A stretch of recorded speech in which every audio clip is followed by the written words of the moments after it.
लोकेश कुमार साहू आप सभी का स्वागत करता हूं अपने YouTube चैनल में। दोस्तों, मैं जानता हूं कि मेरी वीडियो क्वालिटी उतनी अच्छी नहीं बन रही है जितनी बननी चाहिए थी। इसके लिए मैं आप सबसे क्षमा प्रार्थी हूं, क्योंकि ना तो मेरे पास कैमरा है उतना अच्छा और ना ही माइक्रोफोन वगैरह है, इसीलिए उतनी अच्छी क्वालिटी नहीं बन रही है। मैं चाहता हूं कि जितनी जल्दी से जल्दी आप लोगों का कोर्स कंप्लीट कर सकूं, और क्योंकि आगे मेरे को BSc और MSc का भी लेक्चर देना है, इस कारण से धीरे धीरे चलते जाएंगे तो आप लोगों का कोर्स जल्दी कंप्लीट हो जाएगा। ठीक है, तो चलिए बिना देरी के स्टार्ट करते हैं। आज हम विद्युत आवेश के मूल गुणों के बारे में पढ़ेंगे। विद्युत आवेश के मूल गुण क्या होते हैं तथा कूलॉम के नियम पे भी बात करेंगे। ठीक है, चलिए अभी हम स्टार्ट करेंगे विद्युत आवेश के मूल गुण। इसको समझने के लिए आपको विद्युत आवेश को समझना पड़ेगा। विद्युत आवेश के बारे में मैं पिछले वीडियो में भी बता चुका हूँ। यदि आपने नहीं देखा है तो मैं आपसे रिक्वेस्ट करूँगा कि आप वो वीडियो पहले देख लीजिए, फिर इसके बाद इसको देखिएगा। और उसमें जाने के लिए नीचे डिस्क्रिप्शन बॉक्स में मैं डाल दिया हूँ, और साथ में आपको आइकन पर भी नज़र आ जाएगा, इसमें से भी आप उसमें जा सकते हैं। तो चलिए स्टार्ट करते हैं विद्युत आवेश के मूल गुण। Basic properties of electric charge. विद्युत आवेश के क्या क्या गुण होते हैं? तो सबसे पहला गुण होता है विद्युत आवेश का, फर्स्ट प्रॉपर्टी होता है आवेश का संरक्षण। आवेश का संरक्षण, या इसको हम लोग बोलते हैं कंजर्वेशन ऑफ चार्ज।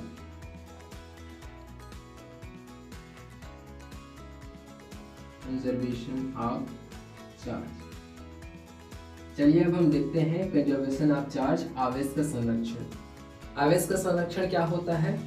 तो किसी विलगित निकाय में कुल आवेश नियत रहता है, या इसको ऊर्जा संरक्षण के नियम जैसा भी मान सकते हैं, जैसे कि ऊर्जा को न तो उत्पन्न किया जा सकता है न ही नष्ट किया जा सकता है, ठीक उसी प्रकार से आवेश को न तो उत्पन्न किया जा सकता है और न ही नष्ट किया जा सकता है।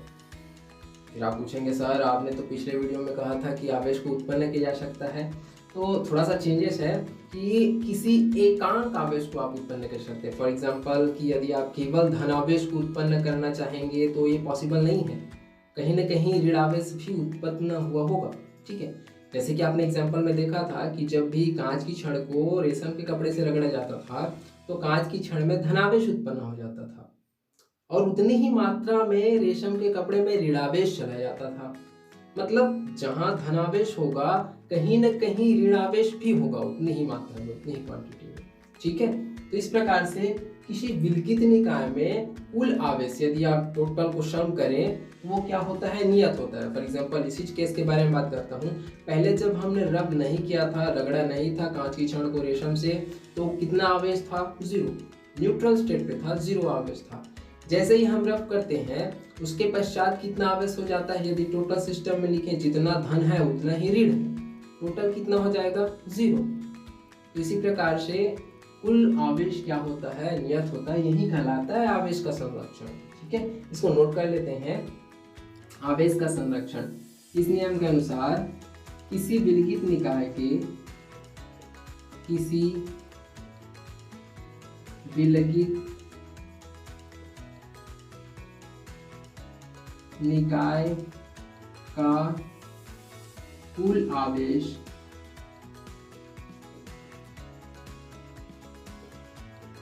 नियत रहता है, नियत रहता है, यही कहलाता है आवेश का संरक्षण, कंजर्वेशन ऑफ चार्ज। ठीक है, चलिए अब दूसरी प्रॉपर्टी के बारे में जानते हैं। हमारे वैद्युत आवेश का दूसरा प्रॉपर्टी होता है क्वांटाइजेशन ऑफ चार्ज, आवेश का क्वांटीकरण। ठीक है, दूसरा प्रॉपर्टी होता है आवेश का क्वांटीकरण।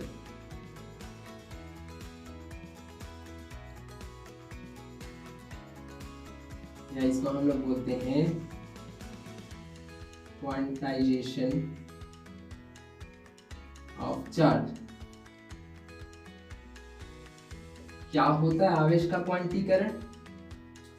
तो इसके अनुसार आवेश को और आप विभाजित नहीं कर सकते। फॉर एग्जाम्पल यदि कुल आवेश को लेंगे वो मूल इकाई के पूर्ण गुणज में होता है। फॉर एग्जाम्पल यदि आप किसी पदार्थ को आवेश देते हैं तो आप जैसे कि इलेक्ट्रॉन्स के बारे में बात करते हैं तो आप 5 इलेक्ट्रॉन देंगे, 10 इलेक्ट्रॉन देंगे, 15 इलेक्ट्रॉन देंगे, इस प्रकार से आप इलेक्ट्रॉन देते जाएंगे। आधा इलेक्ट्रॉन देंगे ऐसा नहीं होगा कभी भी, ठीक है।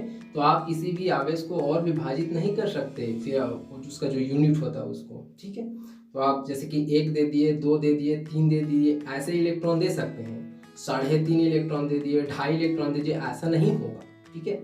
इसी को हम लोग बोलते हैं क्वांटाइजेशन ऑफ चार्जेस, आवेश का क्वांटीकरण। उसको और विभाजित नहीं किया जा सकता, ठीक है। तो इसको लिखेंगे कैसे आवेश का क्वांटीकरण में कि किसी पदार्थ में कुल आवेश इकाई आवेश के पूर्ण गुणज में होता है, ठीक है।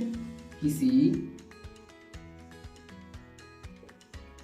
पदार्थ में कुल आवेश उसके इकाई के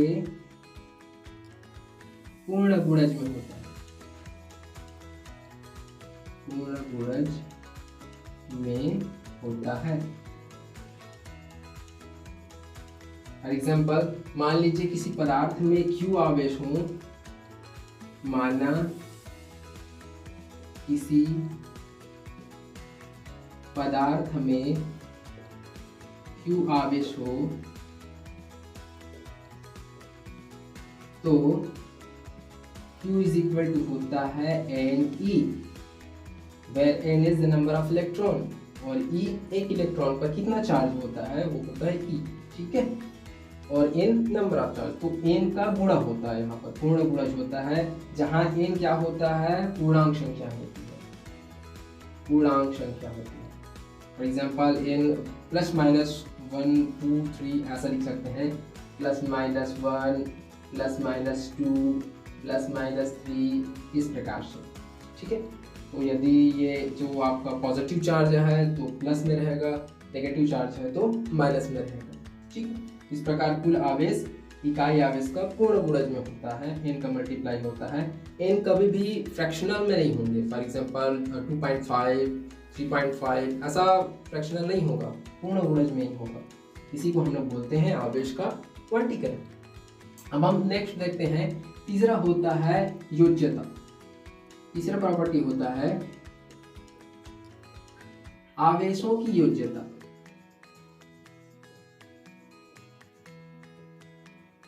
आवेशों की योज्यता, एडिटिविटी ऑफ चार्जेस।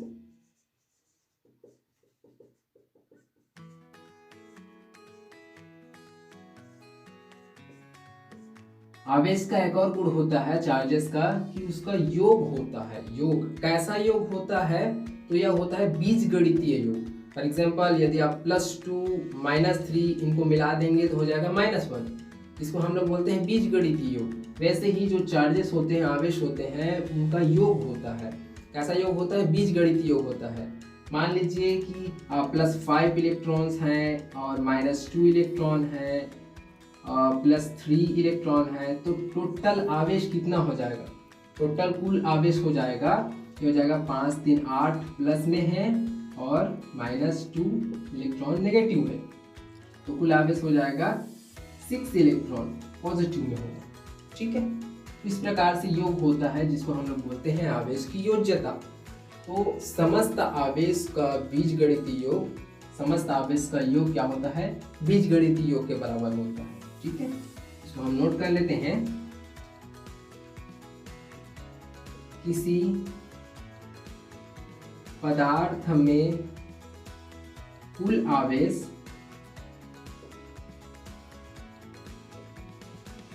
समस्त आवेशों के बीजगणितीय योग के बराबर होता है। बीजगणितीय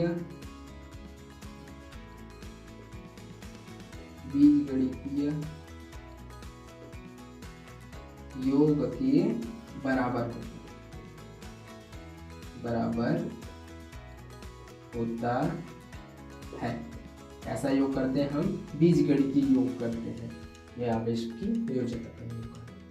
ठीक है, चलिए अब हम देखते हैं विद्युत आवेश के ये 3 मूल गुण थे। अब हम कूलाम का नियम को देखते हैं, क्या होता है कूलाम का नियम। आइए अब हम देखते हैं कूलाम का नियम। कूलाम का नियम क्या होता है। कूलाम के नियम को एक फ्रांसीसी वैज्ञानिक है चार्ल्स अगस्टिन कूलाम, उसी ने नियम दिया था, इसलिए इसको हम कूलाम का नियम बोलते हैं। इससे पहले भी मैंने पिछले वीडियो में बताया था कि कूलाम ने कुछ प्रयोग किए थे। उन्होंने क्या किया था, 2 धनावेशित क्षण लिए थे, उसको पास ला करके देखते हैं तो वो एक दूसरे को प्रतिकर्षित करते हैं, तथा 2 विजातीय आवेश जो होते हैं प्लस और माइनस, वो क्या करते हैं, वो आकर्षित करते हैं एक दूसरे को। ठीक है, तो वो क्या फोर्स लगाते हैं, जब वो प्रतिकर्षित करते हैं तो वो बल लगाते हैं, आकर्षित करते हैं तो वो बल लगाते हैं, तो उस बल का मान कितना होता है, इसको ही बताने के लिए कूलाम ने नियम दिया था, जिसको हम लोग कूलाम का नियम कहते हैं। ठीक है, तो वह क्या नियम है, तो उन्होंने कुछ एक्सपेरिमेंट्स को थोड़ा सा समझते हैं कैसे फोर्स लगता है। फॉर एग्जाम्पल मान लीजिए ये एक कूलाम आवेश है, ये भी एक कूलाम आवेश है, इन दोनों को कुछ दूरी पर रखते हैं, जिसके कारण से ये प्रतिकर्षण बल लगाते हैं। मान लीजिए ये सजातीय आवेश है, जिसके कारण से वो प्रतिकर्षण बल लगाएंगे। अब क्या होगा, मान लीजिए यहाँ पर थोड़ा चार्ज को बढ़ा देते हैं, फॉर एग्जाम्पल यहाँ पर 5 कूलाम आवेश है, यहाँ भी 5 कूलाम, तो ये फोर्स का मान ज़्यादा होगा। कितना ज़्यादा होगा, तो 5 गुना ज़्यादा नहीं होगा, 5 5 10 गुना ज़्यादा नहीं होगा, 5 5 25 गुना ज़्यादा होगा। मतलब ये जो चार्ज होते हैं ये गुणित अनुपात में पड़ते हैं। एग्जाम्पल मान लीजिए मेरे पास यहाँ पर 8 कूलाम का आवेश है और यहाँ भी 8 कूलाम का है, तो 8 अट्ठे 64 गुना ज़्यादा हो जाएगा पहले के मुकाबले। ठीक है, इस प्रकार से जो फोर्स लगते हैं, बल लगते हैं, प्रतिकर्षण बल लगते हैं, या मान लीजिए यहाँ पर प्लस चार्ज है माइनस चार्ज है, तो या ट्रैक्शन फोर्स लगाएंगे, दोनों ही बराबर होंगे, चाहे वो प्रतिकर्षण बल हो या आकर्षण बल हो। तो ये बल का मान होता कितना है, तो उन दोनों आवेशों के परिमाण के गुणनफल के अनुक्रमानुपाती होता है। जो बल होता है वो दोनों आवेशों के परिमाण के गुणनफल के अनुक्रमानुपाती होता है। तो इसको हम नोट करते हैं, किन्हीं 2 स्थिर बिंदु आवेशों के मध्य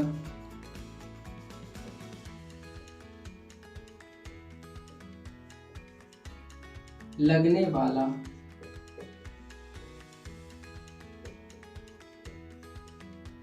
आकर्षण या प्रतिकर्षण।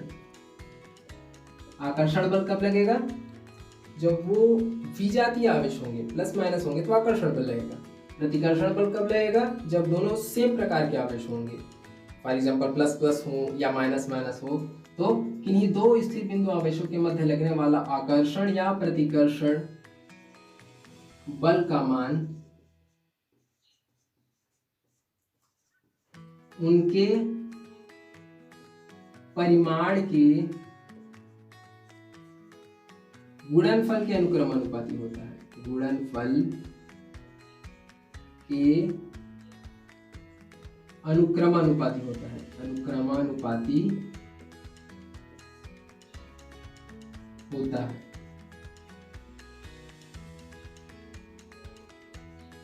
ठीक है, यहां तक समझ में आया। तो मान लीजिए कोई 2 बिंदु आवेश Q1 और Q2 है, तो उस पर लगने वाला फोर्स कितना हो जाएगा, F that is proportional to अनुक्रमानुपाती होता है, is proportional to Q1 into Q2, Q1 और Q2 के गुणनफल के अनुक्रमानुपाती होता है। ठीक है, यहाँ तक क्लियर हो गया। अब थोड़ा और एक्सपेरिमेंट को समझते हैं। दूरी का क्या कनेक्शन है। फॉर एग्जाम्पल जब वो 2 बिंदु आवेश ज़्यादा दूर रहेंगे तो कम बल लगाते हैं, जैसे जैसे हम पास लाते जाते हैं तो बल का मान भी बढ़ते जाता है।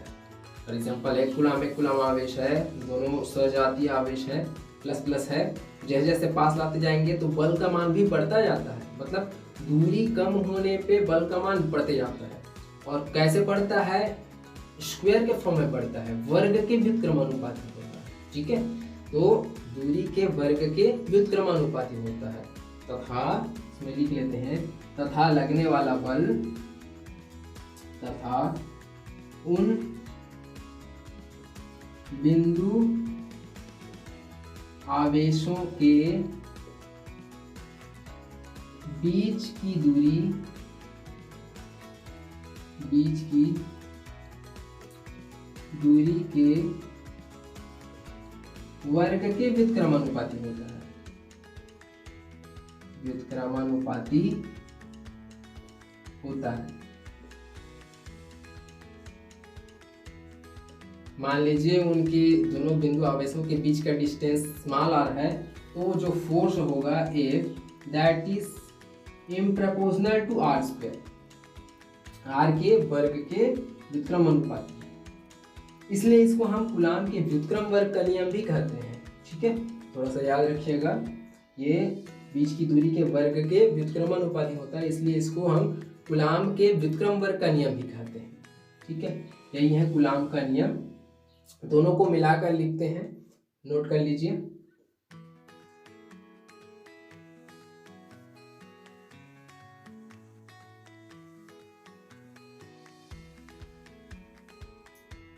चलिए, दोनों को मिलाकर लिखने पर F is proportional to Q1 Q2 upon R का स्क्वायर। जैसे ही आप प्रपोर्शनल साइन हटाएंगे तो यहाँ पर एक कांस्टेंट आ जाएगा। ठीक है, F इज इक्वल टू, मान लीजिए कांस्टेंट है K, Q1 Q2 upon R square. इस K का मान होता कितना है, हमने प्रयोग कर करके देखा, इस K का मान होता है F is equal to 1 upon 4 pi epsilon naught Q1 Q2 upon R का स्क्वायर। ये 1 अपान 4 पाई एप्सिलॉन नॉट के बराबर। ठीक है, इसको हम लोग अनुपातिक नियतांक भी कहते हैं, जहां पर एप्सिलॉन नॉट जो होता है वो वायु या निर्वात की विद्युतशीलता कहलाती है, वायु या निर्वात की विद्युतशीलता, विद्युतशीलता परमिटिविटी बोलते हैं। इसके बारे में हम और आगे के वीडियो लेक्चर्स में डिस्कशन करेंगे और अच्छे से। ये वायु या निर्वात की विद्युतशीलता होती है 1/4 पाई एप्सिलॉन नॉट, या इसका मान होता है 9 क्रॉस 10 टू पावर ऑफ 9। ठीक है, F is equal to 9 cross 10 to power of 9 Q1 Q2 upon R का स्क्वायर, इसकी जगह पर ये ठीक, इतना वैल्यू आता है। मान लीजिए यहाँ पर वायु या निर्वात की विद्युतशीलता है, मान लीजिए हम ये एक्सपेरिमेंट किसी K परावैद्युतांक वाले माध्यम में रख करके करते हैं, तो K परावैद्युतांक वाले माध्यम में लगने वाला जो बल होता है वो 1/4 pi epsilon not into K होता है, जहाँ की K क्या है, माध्यम का परावैद्युतांक है, Q1 Q2 अपान R का स्क्वायर। ये K क्या है, K माध्यम का परावैद्युतांक, परावैद्युतांक कहलाता है। ठीक है, ये परावैद्युतांक क्या होता है इसको भी हम नेक्स्ट यूनिट में इसको कवर करेंगे, परावैद्युतांक के बारे में और अच्छे से देखेंगे। फिलहाल अभी थोड़ा याद रखिए, मैं ज़्यादा कॉम्प्लिकेटेड नहीं रखना चाहता। तो ये होता है 1/4 pi epsilon not K Q1 Q2 upon R square. तो वायु या निर्वात के लिए इसका मान 1 होता है, परावैद्युतांक का मान 1 होता है, जल के लिए 80 होता है। तो इस प्रकार से अलग अलग पदार्थों का परावैद्युतांक अलग अलग होता है, तो उस पर डिपेंड करता है। ठीक है, यही है कूलाम का व्युत्क्रम वर्ग। अब चूंकि ये जो फोर्स होता है, बल, वो एक सदिश राशि है, हमको तो यहाँ पर सदिश दिख नहीं रहा, क्योंकि Q1 और Q2 वो आवेश होते हैं, और हम जानते हैं कि जो आवेश होते हैं वो तो अदिश राशि होती है। तो इस बल की दिशा किधर होती है, आइए देखते हैं इस फोर्स का डायरेक्शन कैसे होगा, इसको भी मेंशन करना बहुत जरूरी है। ठीक है, इसको हम लोग बोलते हैं कूलाम के नियम का सदिश रूप, कूलाम के नियम का सदिश रूप।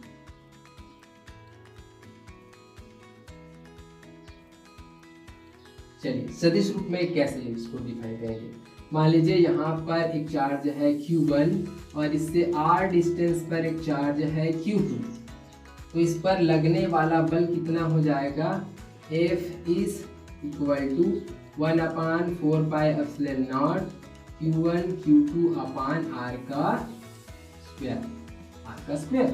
ठीक है, और ये बल किधर लगाएगा, मान लीजिए Q1 पॉजिटिव चार्ज है, Q2 भी पॉजिटिव चार्ज है, तो एक दूसरे को प्रतिकर्षित करेंगे।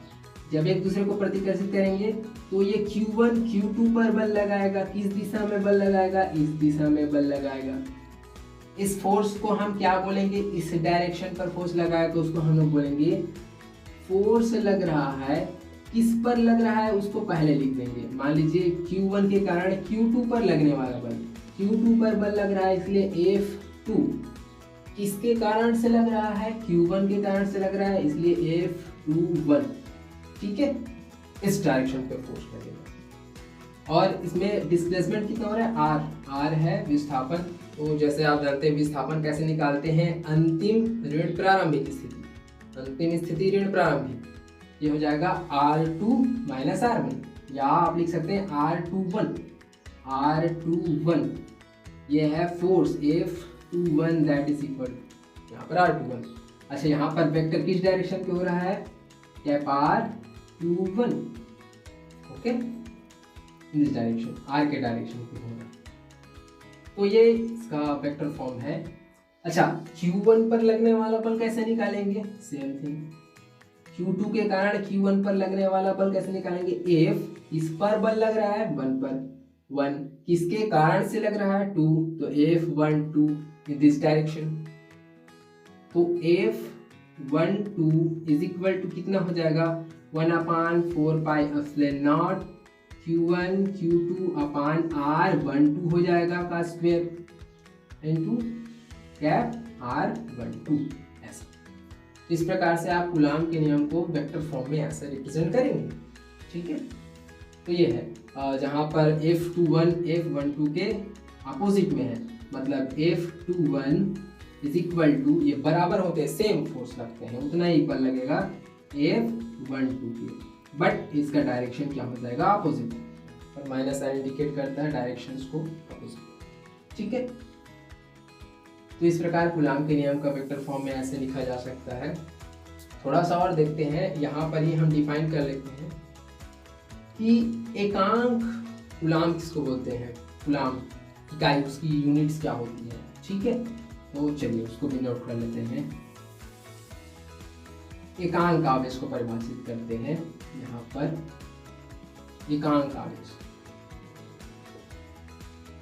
एकांक आवेश, यूनिट चार्ज।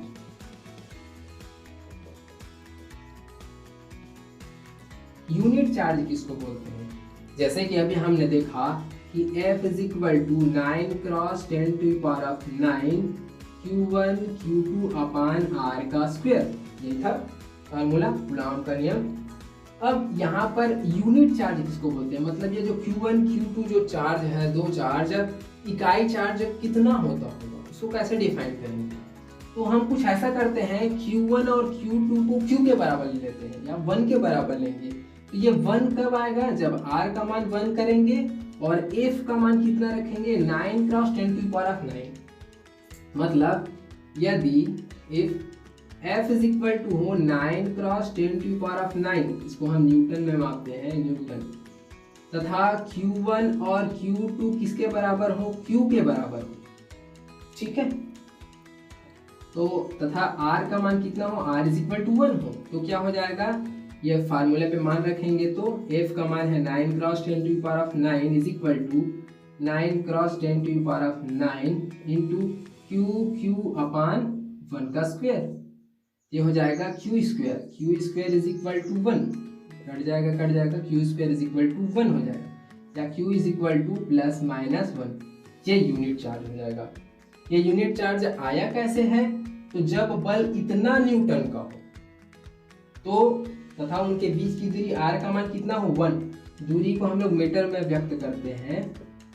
तो जब दो बिंदु आवेशों के समान परिमाण के, क्योंकि हमने Q1 Q2 बराबर Q लिया था, समान परिमाण लिया था, ठीक है, तो जब समान परिमाण के दो बिंदु आवेश एक दूसरे से 1 मीटर की दूरी पर स्थित हो, R का मान कितना हो, 1 मीटर की दूरी पर, तथा वो कितने बल से प्रतिकर्षित करे, या तो प्रतिकर्षित करेगा या आकर्षित करेगा। यदि सजातीय आवेश है, प्लस प्लस है या माइनस माइनस है, तो वो प्रतिकर्षित करेगा। यदि विजातीय आवेश है, प्लस माइनस है, तो आकर्षित करेगा। तो कितने बल से आकर्षित करे, 9 cross 10 to power of 9 Newton के बल से। तो जब समान परिमाण के दो सजातीय आवेश एक दूसरे से 1 मीटर की दूरी पर स्थित होने पर एक दूसरे को 9 cross 10 to power of 9 Newton के बल से प्रतिकर्षित करें, तो उन आवेशों को हम कहते हैं, उसका कितना होगा चार्ज, उसमें 1 कूलम आवेश होगा। इस प्रकार से आप एकांक आवेश को परिभाषित कर सकते हैं। ठीक है, इसको नोट करते हैं।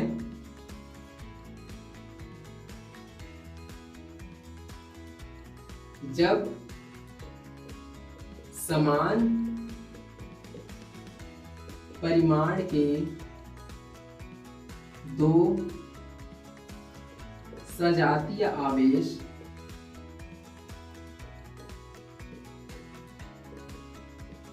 एक दूसरे से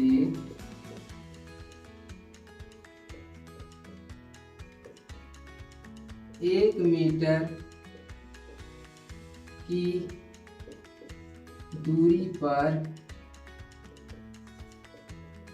स्थित होने पर एक दूसरे को 9 क्रॉस 10⁹ न्यूटन के बल से प्रतिकर्षित करें। देखिए यहाँ पर मैंने दिया है सजातीय आवेश। सजातीय आवेश क्या करेंगे, प्रतिकर्षित करेंगे। यदि आप यहाँ पर विजातीय आवेश लिखते तो यहाँ क्या आ जाता, आकर्षित करें। तो उन आवेशों को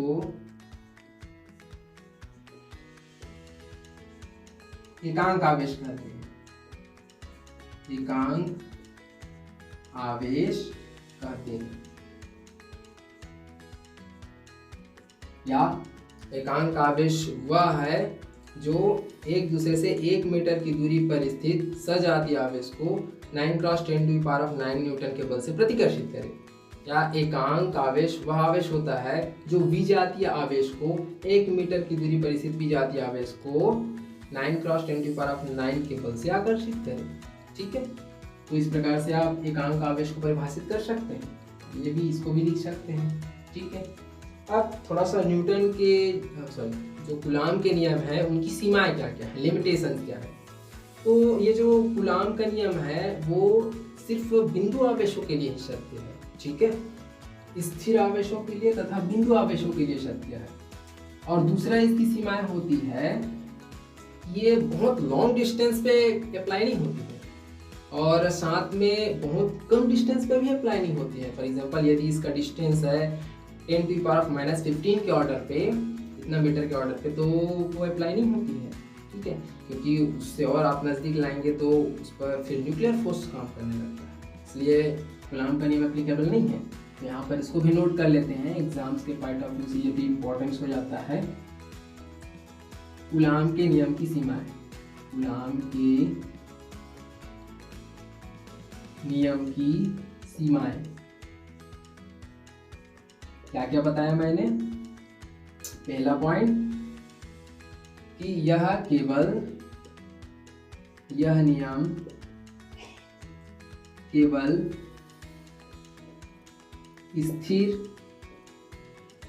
स्थिर तथा बिंदु आवेशों के लिए ही सत्य है। बिंदु आवेशों के लिए ही सत्य है। ठीक है, अच्छा यहाँ पर स्थिर का मतलब क्या है, वो स्टैटिक स्थिर हो, क्योंकि वो जो गतिशील होता है तो फिर वो धारा विद्युत के अंतर्गत आ जाता है। ठीक है, वो यहाँ पर फिर अप्लाई नहीं होगा कूलाम का नियम। यह केवल स्थिर तथा बिंदु आवेशों के लिए सत्य है। दूसरा क्या हो जाता है, दूसरा मैंने बताया कि अत्यधिक दूरी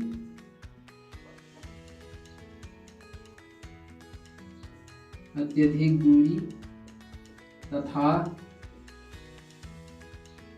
10⁻⁻15 मीटर से कम दूरी पर यह नियम नहीं लगता। ठीक है, 10⁻⁵ मीटर से यदि आप कम दूरी की बात करते हैं, मतलब आप परमाणु लेवल पे जब आ जाते हैं तो उस पर फिर न्यूक्लियर फोर्स काम करने लगते हैं। ठीक है, तो ये कूलाम के नियम की कुछ सीमाएं थी। वो आज के लिए सिर्फ इतना ही। आई होप कि आपको यह वीडियो पसंद आया होगा, तो प्लीज़ वीडियो को लाइक ज़रूर कीजिएगा और आपकी जो भी क्वेरीज वगैरह होती है तो मेरे को कमेंट करके ज़रूर बताएंगे। ठीक है, थैंक यू। मिलते हैं इसके नेक्स्ट वीडियो में, तब तक के लिए बाय बाय।